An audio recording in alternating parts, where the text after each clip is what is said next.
Welcome back to our daily show. Here's CJ.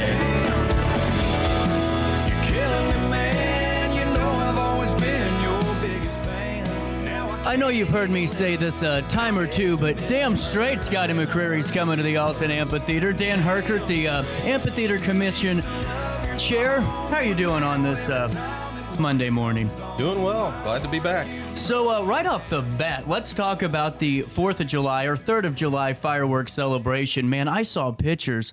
There were a ton of people on the riverfront. It was one of the larger crowds we've had in the last few years. Everybody seemed to have a good time. All the vendors did very well. There were lines at all the vendors the entire evening, so we're pretty happy with how the event turned out. And it really seemed like they enjoyed that band quite a bit. The Army Rock Band is become kind of a favorite now, and they drew a very nice crowd starting right at, well, they went on at 8, but they drew a heck of a crowd out there, much bigger than last year. Well, and now just kind of sneaking on by that a little bit, we'll touch on it at the end again, is just the bigger news for the St. Louis music scene is that you have a pretty impressive headliner coming to the amphitheater August 9th. Fill me in, man. Yeah, we announced it a while back. Scotty McCreery's coming into town on August 9th. Ticket sales are going well. We've got a few things to talk about there, and we've got the opener to announce for Scotty McCreery.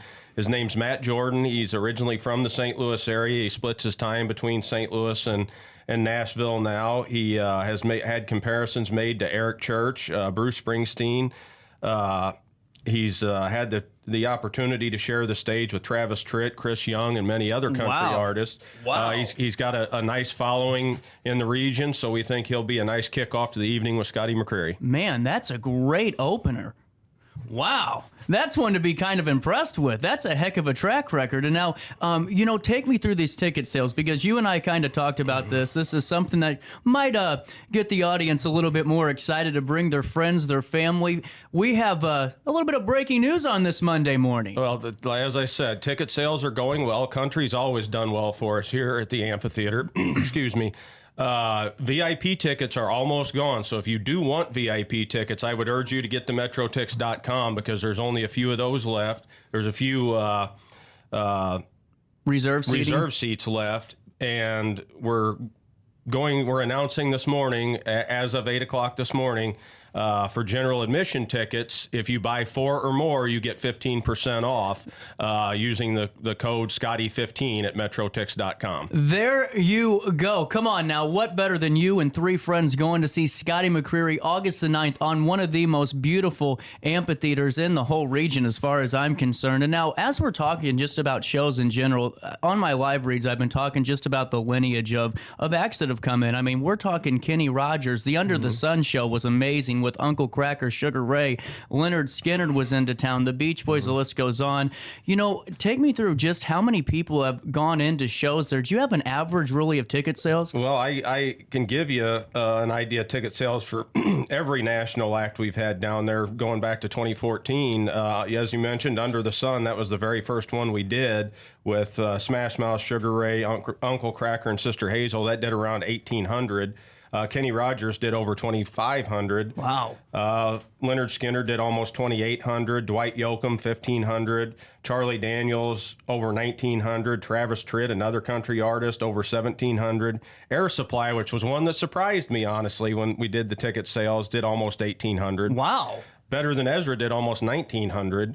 The Beach Boys, they were very popular, almost 2,300. Steve Miller Band, and I always put an asterisk next to this one because we were flooded and had to move, but they did over 2,000, and we still project, had we not been flooded, that show would have done much, much better. Oh, without a doubt. I mean, Nelly, that was the biggest we've ever done.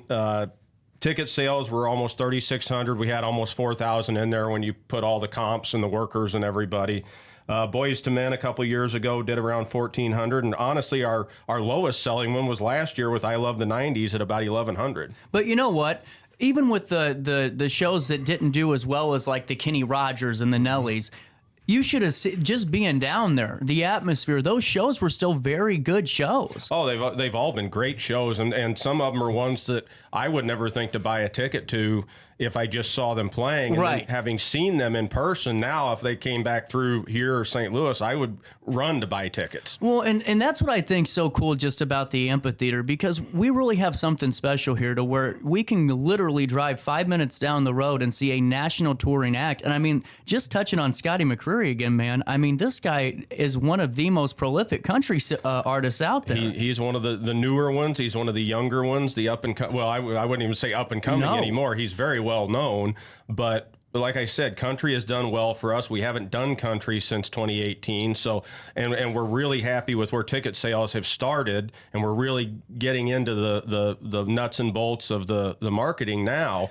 So that's why we're comfortable offering a discount code, because we really want to bring people in, because that's what all of these shows are about, is bringing people to Alton, showcasing our city, and then those people go out and spend money in our city, which generates sales tax revenue for the city's general fund. It generates revenue for our local businesses, and that we want to be a catalyst to bring people to Alton and showcase what our city has to offer. Well, and just on top of that, too, it's more to that. Every show you guys do at the amphitheater, every event is really an open house, because you have local vendors, you have local individuals, community figures that are down there. It really becomes, the days of the block party are a little bit done and gone, but on the amphitheater grounds, that's the atmosphere it brings. Well, and it gives us a chance to have volunteer groups from the community that help us out with concessions. It puts a little money in their pockets, so we're trying to give back to the community. But like I said, it's all about bringing people to town, and I'd always like to have a much bigger marketing budget, and we operate on a shoestring every year, and I think this year we're probably going to spend about 20 grand. I think on average over the years it's been 20 to 30, maybe 40, and we do this and are able to bring these people in because we market smart. Right. And when you're on a shoestring, you have to target things, and we do the best we can. Like I said, I wish I had a six-figure marketing budget every year, but that's just not reality. Well, and I wanted to touch on that too, because no one really you just throw out 20,000, and I bet you some people at home, and honestly, guys, even me, I'm going, man, that's a lot of money. But in terms of event marketing, that's very, very minimal. It's minute, compared to what you would want to spend for marketing a season like we have. Particularly those bigger seasons we had when we had a little more money to play with. It just makes it more important that we spend our marketing dollars wisely, and I feel like we've done that within the commission. Well, I want to ask you, just about that approach, because marketing is not easy anymore. You have so many different avenues. You throw on the component of digital plus the catalyst of inventory that comes with the digital marketing portfolio. What do you guys do to kind of break down that approach? How do you diversify the portfolio for you during the summer? Well, we use the old standards. We don't use a lot of print anymore, but we still use radio advertising. But digital is where it's not like the old days where you bought some print advertising and some billboards and maybe some radio ads, because there's so many people have one of these in their hand, and that's where they get their news and their information from. So digital has become a huge part of our marketing budget. Well, and what I think's really cool too is just how you guys meet about it, because it's not really one person's decision. It goes through committee. You guys have these procedures, and we really haven't talked about this. I mean, you've been on the show how many times, man? We really haven't gone into really how you guys operate, but if you could, we have some time. Fill me in on just how those meetings work, how that process is developed. Well, it's like any government meeting. Things have to go on the agenda. They're there for discussion. There's a place for public comment if anybody does choose to come to the meeting, if they'd like to speak on anything. But it's just like a city council meeting on a smaller scale. Everything is subject to the Open Meetings Act. Everything has to go through the proper procedure. Then once we do make decisions to spend money, those go to the city comptroller's office and ultimately to the city council on the city's bill listing before anything's paid out. We don't have just a checkbook where we can spend whatever we want. There's that oversight of the city council and the city comptroller's office. Well, and let me just, I know you don't like to talk hypotheticals, but you kind of hit on it a little bit earlier too with the marketing budget. That six-figure marketing budget would be nice. Let's just say, this year, all of a sudden, you did have that six-figure budget. What would that do for you guys kind of just throughout that year, if you could explain the impact of it? Well, the marketing budget, a six-figure marketing budget wouldn't do a lot of good if we don't have the money to put on the shows to begin with. So I get what you're saying. Let's switch to that then. I get you. I get you. We always would like to have more money, and we're thankful to the sponsors that we do have, and we do get a very small portion of tourism dollars. I wish we got more from some some entity, some more sponsors, however it would work, because we could do more. I mean, I would love to be able to have a large event down there 2-3 times a month in the summer, but right now the money's just not there. And I wanted to touch on that just because, sometimes, there's always the folks that really just don't know that information and how that operates, and just to get that out there kind of dispels some of those rumors too. And well, and the one thing we've always been proud of is everything we've done down there. None of it has come from the city's general fund, the money that's used to run the city. The only thing that the city spends money out of that is just your typical park maintenance that the park would be doing, whether we have events or not, the mowing, the upkeep, things like that. And the account, the tourism account, is that something that's just kind of specific for the riverfront, or what you guys do? The way it reads in city code, it's there to promote and improve the riverfront, to bring people to town on our riverfront. It's split up in multiple ways, and I won't get into all the details. Yeah, no, I'm sure there's a little bit of a web. There's different pieces of it that go to different places, but the way it reads in city code when it was formed, it was there to promote our riverfront, to bring people to town on our riverfront, to do upkeep, maintenance when we have large projects on the riverfront. So that's kind of what it's always been there for, and it's a pretty large fund, and the city has managed it pretty well and it's been in existence for a long time. Right. And I was just curious too, because you always see those. And it's funded by the hotel tax that the city has. That's where the revenue comes into the tourism fund. That's interesting because, it's always fascinating to know just how funds are dispersed and where they come from, because not a lot of people really know that information either. And as we're, just talking about Scotty McCreery and getting back to the show itself, how big of a partner is Eventive when it comes to a show? I mean, all shows are big, but this show specifically. Well, their expertise in general in large-scale events is valuable across the board. I mean, they take it out of our hands. They're experts. They know what they're doing. Sam Foxman's been in the business for, I don't want to say how many years because I don't know for sure, and I don't want to age him too much. but he was also, when the amphitheater was built, before he had his own company, he consulted with the city on how to build that amphitheater, and it's kind of it holds a special place for him. So he enjoys being over here with Eventive. But what they do and what they bring to the table with their experience, they can cut through a lot of the stuff that if we were just making calls to agents, we would have a hard time getting things done. It's his experience and his company's experience and their connections that make things work for us.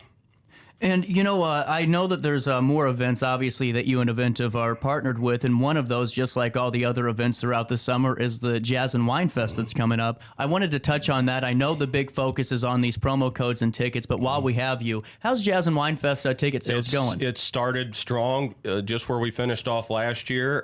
We're hoping I fully expect the tables on the stage to sell out again. They have the previous 2 years. And with Jim Manley being the headliner and being a St. Louis well-known, I mean, he's nationally known, but he's a St. Louis guy. He should bring a few more people across the river for us.